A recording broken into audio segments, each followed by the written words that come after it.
Well, hello again. Welcome to the second episode and recap of The Mandalorian Season 3. I'm Dan Umphin, your regular host, and this is my co-host for this run, Damon Mando Tucker. Hello. A person who's never been called Mando in his life. I don't think so. Not to my face. But your name is an anagram for Mando. I didn't realize that until just now. Anyway, episode 2. Wow. First of all, I'm just going to go ahead and point out that last episode, I said this. Predictions for second episode. I don't think we're going to get to Mandalore right away, first of all. And I would like to go ahead and note that I was wrong. We went straight to the Mines of Mandalore, which was even the title of the episode. Yeah, which is... I like this because it means that the plot is progressing quicker than we thought it was going to, which is a huge benefit. Yes. But it also... my issues with Din Djarin in the first episode was that he was just really hung up on doing things a certain way, and he bypassed a few of those things, and we got to the chase a little bit quicker because of that. Straight up, like, the first thing he does is go to Peli, and he's just like, I need a memory circuit. She's like, I don't have one. I'm about to go get drunk and boot to Eve. And then she's like, take this broke-ass droid from Clone Wars. This one's got a bad motivator. Cut to the scene from the very first Star Wars movie.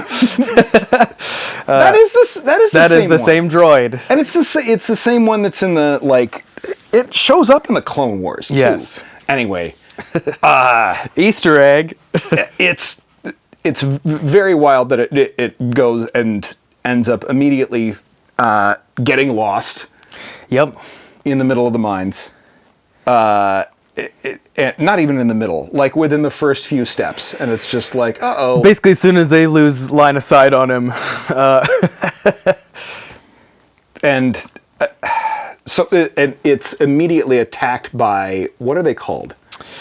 I don't remember what they were called. They looked like the monsters from Where the Wild Things Are. That's all I could think was that. But I really liked that we found out pretty much like immediately there is other life. It is habitable. There are creatures on Mandalore. We find out pretty quickly the planet is not poisoned. And then Din gets captured right away from a droid that... I don't know if this is just me, but did it have an aesthetic that felt Clone Wars? It felt like a combination of Clone Wars and also like something out of, like, it felt like a... Even like the giant spider robot from the Wild Wild West. I can't place exactly. Yeah, there's that, but it had like a steampunk vibe to it. Yeah. But the eye that was inside of the jar didn't seem droid-like, so I'm like, is this a cyborg?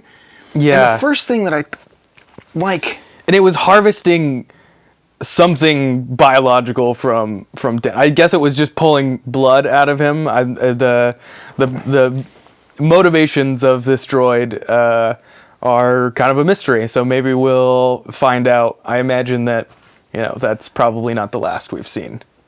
So here's slight prediction and also a mild digression on that. When it hooked him up to the machine and started pumping stuff, I seriously thought that what it was doing was extracting consciousness and plugging him into another of those droids.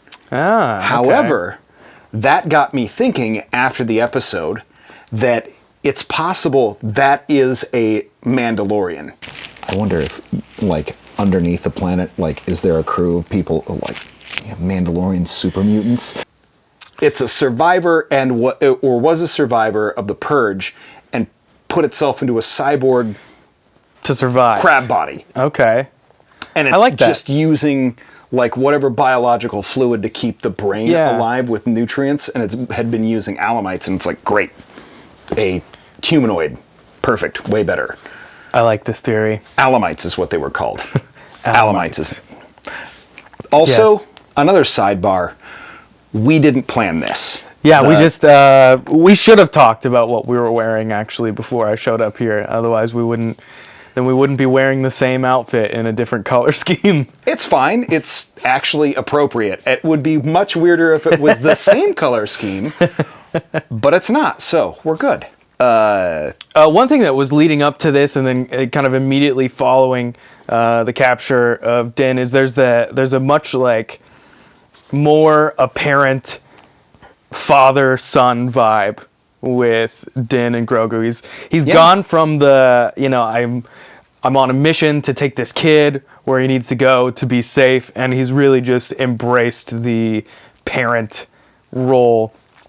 We saw that when he was on his way to Mandalore, where he kind of explained where I grew up on that moon, and this moon over here is where we just met Bo-Katan, and then he does navigate like he told him to back to Bo-Katan to get her help, which was pretty funny when she sees the starfighter come in and she's like, I need to put an end to this. He's really getting on my nerves. And she comes out and sees that it's just Grogu in there. And it's kind of like this, like a moment click where she's like, oh, he really did it. I better go help him. Right. So it was a fun like switch from being really annoyed to I'm on board. I kind of like that this guy's got the commitment, even though she doesn't agree and she thinks he's from a weird cult because he is. And then when she came and did rescue him, the scene where she sees him walk into the springs and he's reciting the creed, there's kind of a moment where you can see that she really like respects and values like his dedication to it, if nothing else. Yeah, it's the kind of rich socialite girlfriend, evangelical cult boyfriend vibe that's kind of starting to grow, and I think they are probably going to take it in a romantic direction with her, and they may not. I don't know, but it was pretty sweet to see her tear up both that droid and the other and now I'm second guessing myself. Were they Alakites? I think Alamite is something. I think it's Alamite. Either way, not important. I guess they feel like kind of side creatures in this whole saga. Speaking of side creatures, I did some dumb deep dive reading into like the history of Mandalore and I fell into a Wikipedia hole into the Legends side of stuff, and I don't know if the part of this is definitely like KOTOR lore, like Revan and Malak ended up fighting. Who was it? The first Darksaber wielding, was it Tara? Or I don't know how you pronounce it. Tara Vizsla? I think that's I don't know if I've ever heard it out loud or if I've only read it. That's a good. I'm confused myself because I didn't play KOTOR. I watched my friend play it in a college dorm, mostly while drinking over spring break. So there are definitely holes there, but also that other stuff, I think some of it comes from comics. There's Mandalorians weren't originally humanoid. They were a race called the Tong that were the original inhabitants of Coruscant. Right. And I always say Coruscant and not Coruscant, but whatever. All right. Anyway, that blows my mind that like the history of the like Jedi Mandalorian schism and like action is colonialism in action. Yeah. Anyway. Big sideboard, tong to tong, tong, tong. I've been sitting on that all day. The second I saw it, I was like, they were called the Tong? But their faces are also like shaped like that, which is why the helmets look that way. Anyway, because they got like long, weird chins that are like pointy. Interesting. Whatever. Anyway, big sidebar. Too big. But I was I loved Bo-Katan in this episode. I really liked. She did get the Darksaber back in combat. It feels like maybe a technicality, but I feel like she's earned it and has kind of the rights to it. Aside from I think it was demonstrated pretty clearly that Din was struggling to wield it. Yeah. And she picked it up like it belongs to her and used it with complete ease. Which is interesting because Din has been using it and hasn't quite struggled with it that much.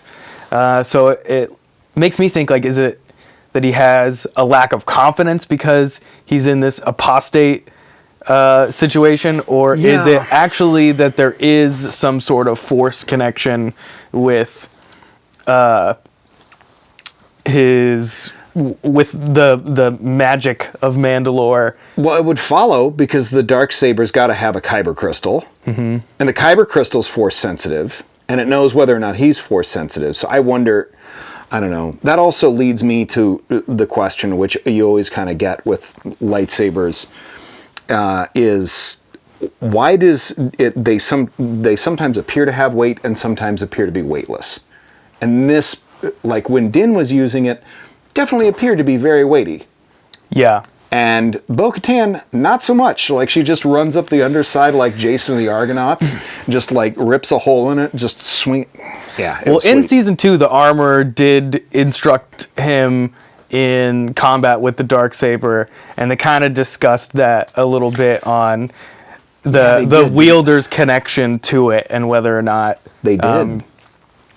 You could do it. So that's where I think he's, it's a question of whether or not, like, if he picks it up again now that he's gone into the spring and has come back, if that makes a difference, or if it is or even if that is a force connection thing, or if it's just sensitive to his emotional state and how he currently feels being. Yeah, which the spring. He gets into the living waters and immediately he's like reciting the creed, and then just zoomp, and he goes under. And I don't think he was pulled by anything.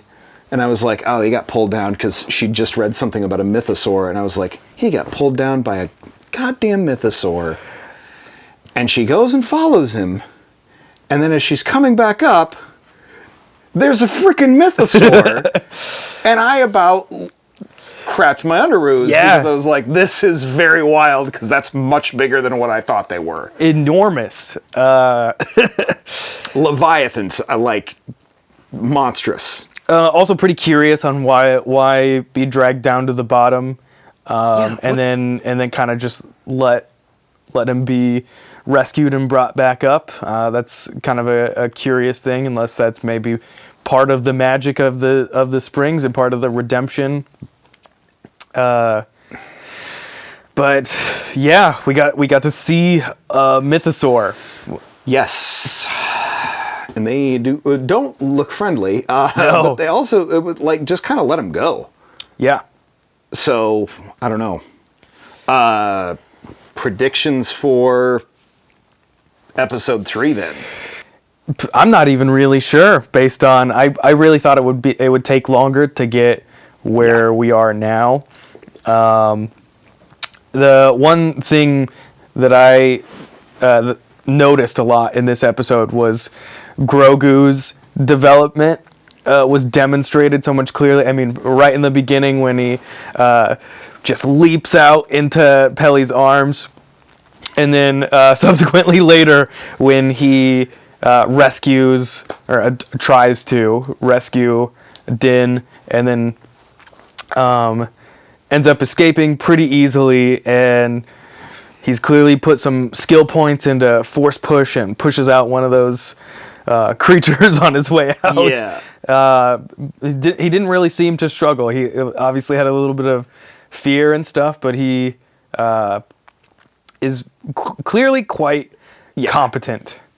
Turn into a boss. Yeah, I don't know where. I feel like it can go one of two ways, which also I was wrong last episode. I guess that Tara Vizsla or Tare Vizsla was part Jedi, part Mandalorian. So it's happened before. So Grogu might go the same path. And he might end up... I wonder if they're going to have Grogu end up with a Darksaber too. Because that would be flipping wild to me. But anyway... Cool. I wonder if in the interim, they could go one of two ways with Bo-Katan and Din. And they could go the romantic route. Or they may end up going the route where it becomes even more antagonistic and she ends up like Gollum. Like his Gollum, like going for the Darksaber, because clearly she's much more proficient with it. So I don't know how that's... I have no good prediction on that. But there's definitely going to be more mythosaur. Yes. I'm going to hang my hat on that. My kind of... I don't know if it's so much what I think is going to happen, but what I kind of hope would happen is I don't think, though, that Din has a desire to wield the lightsaber, to own it. Earlier, when he first got it, he seemed totally content with handing it over to her. Right. So I don't think he has a particular attachment to it. He also values respecting tradition and stuff like that. So when he's learned that, that he knows that she saved him using it, I don't think he's going to have any qualms with allowing her to have it. He also literally just last episode approached her by saying, "I want to join you." And she told him that there's nothing to join. So I think that they've he already did respect kind of her position and her ability. And I think that we just saw from this episode that she's starting to kind of get where he's coming from, even though she's got her own sour opinions on the origin of his specific clan. And pretty much everything he believes, too. But I do think that going into the springs, seeing the mythosaur may have flipped a switch for her. Sorry. Repeat that last sentence. Yeah, I think that Bo-Katan seeing what Din went, the lengths that Din went to this episode, as well as seeing the mythosaur and seeing his kind of convictions along with it. I think that she's probably challenging some of the skepticism that she's been demonstrating so far about the traditions and kind of the resentments that she's had as she knows more about Mandalore than probably anybody that is alive at this point in. She's seen it all. She's been on every side of it. And now she just saw something that she probably didn't think was real or possible. Yeah. Because I thought, up until this point, I thought that the mythosaur was like an extinct species. Right. I didn't have a reason to believe that, but I feel like I had... It's been said that it's extinct. No one's seen one. I don't think they had they may have referenced the last one, but not in anyone's lifetime. Okay, so then that's wild then, because I think that's probably going to be. It's clear that Filoni and Favreau are pretty, like, they had Bo-Katan and Mandalore in mind, and Filoni's been pretty connected to the development of that world and the mythos around it also. So it's clear that that's, like, they're going to round that story out before they end the saga of the Mandalorian, clearly. So, I don't know. Well, I'm excited for it. Well, thank you for doing this again. Of course, I'm happy to. We're a quarter of the way through if they actually do 8 episodes, unless I don't know if they're doing more this season, but we're going to drop one each week, try and get it recorded and out on Friday at some point. So thanks everybody for watching. This has been another Doomcast this week. We'll see you again very soon. Peace.